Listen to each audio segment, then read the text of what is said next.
তুলসী UP থেকে বলছি। দেখো আজকে দেখো মাছ নিয়ে চলে এসেছি, অনেক দিন পর মাছের রেসিপি দিব আজকে। ঠিক আছে, দেখো মাছ দুটোর ভিতর একটা মাছ আমি কেটে পরিষ্কার করে নিয়ে এসেছি।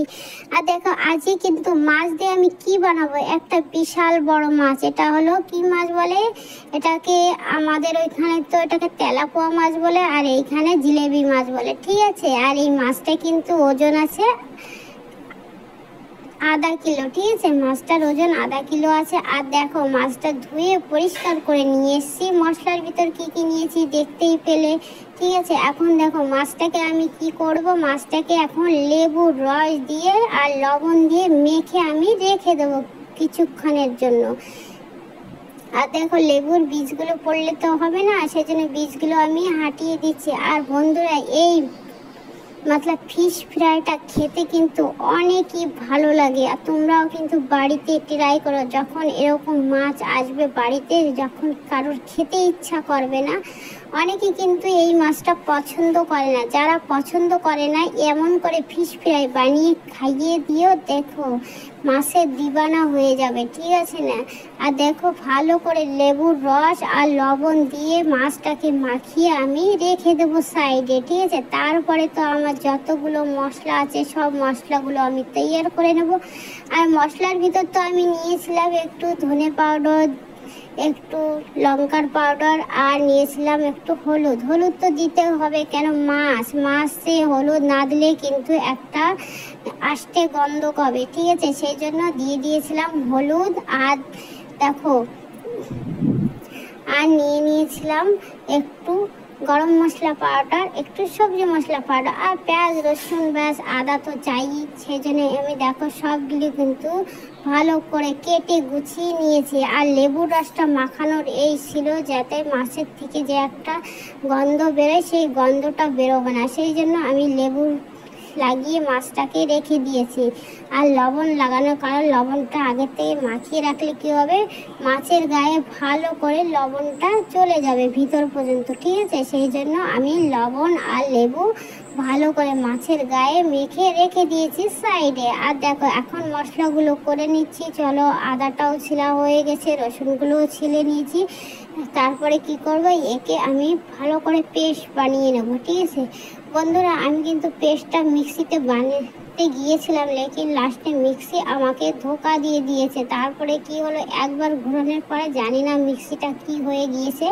তারপরে কিন্তু আমি শিলে বেটে নিয়েছিলাম মশলাটাকে।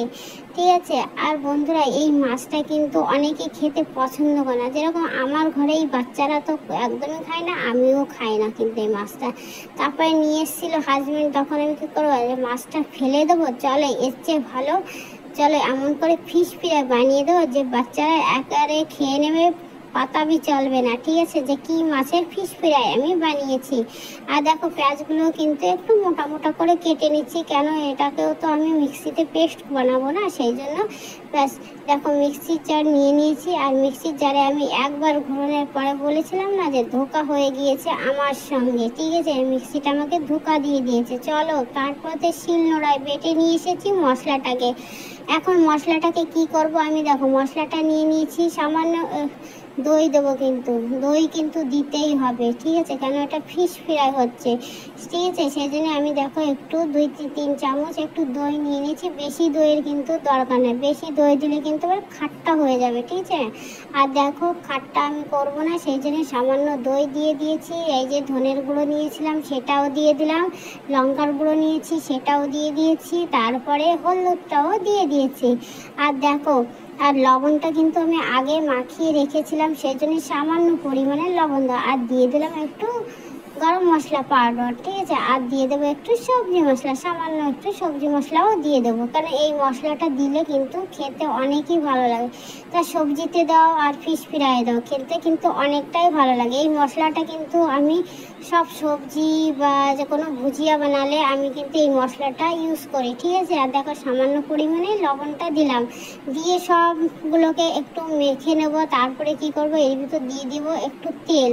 তেল তো ভাই দিতেই হবে, কেন মাছে তেল না দিলে তো হবে না। সেই জন্য সামান্য একটু মশলার সঙ্গে তেল দিয়ে তারপরে কি করব, এই মশলাটাকে ভালো করে মাখিয়ে নেব। মাখিয়ে নেওয়ার পর ব্যাস তারপরে কি করব, ব্যাস মাছের গায়ে লাগিয়ে দেবো। দেখো ভালো করে, আর মাছগুলো কিন্তু দেখো আমি ভালো করে পরিষ্কার করে আর চিরা লাগিয়ে নিয়েছি। চিরা তো ভাই লাগাতে হবে, চিরা যদি না লাগানো হয় তাহলে কিন্তু ফিশ ফ্রাইয়ের ভিতরে মতলব মশলা যাবে না, আর খেতে কিন্তু একদমই ভালো লাগবে না। এটাই ধ্যান দেবে বন্ধুরা, যখনই ফিশ ফ্রাই করতে যাবে একটু একটু চিরা লাগিয়ে নেবে মাছের গায়ে, ঠিক আছে। এই দেখো চিরা লাগিয়ে ভালো করে হলুদ বলছি মতলব মশলাটাকে ভালো করে লাগিয়ে নিচ্ছি, ঠিক আছে। লাগিয়ে এরকম কিছুক্ষণের জন্য আমি ছেড়ে দেবো।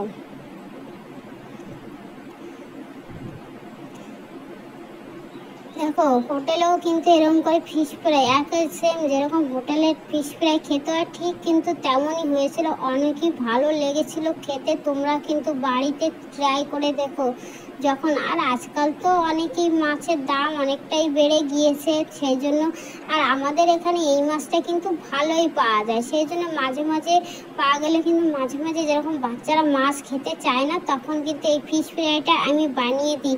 আর মাছ খাওয়া কিন্তু শরীরের পক্ষে অনেকটাই ভালো। আর বস আমরা হলো বাঙালি, আমরা যদি একটু মাছ না খাই তাহলে কিসের বাঙালি, না?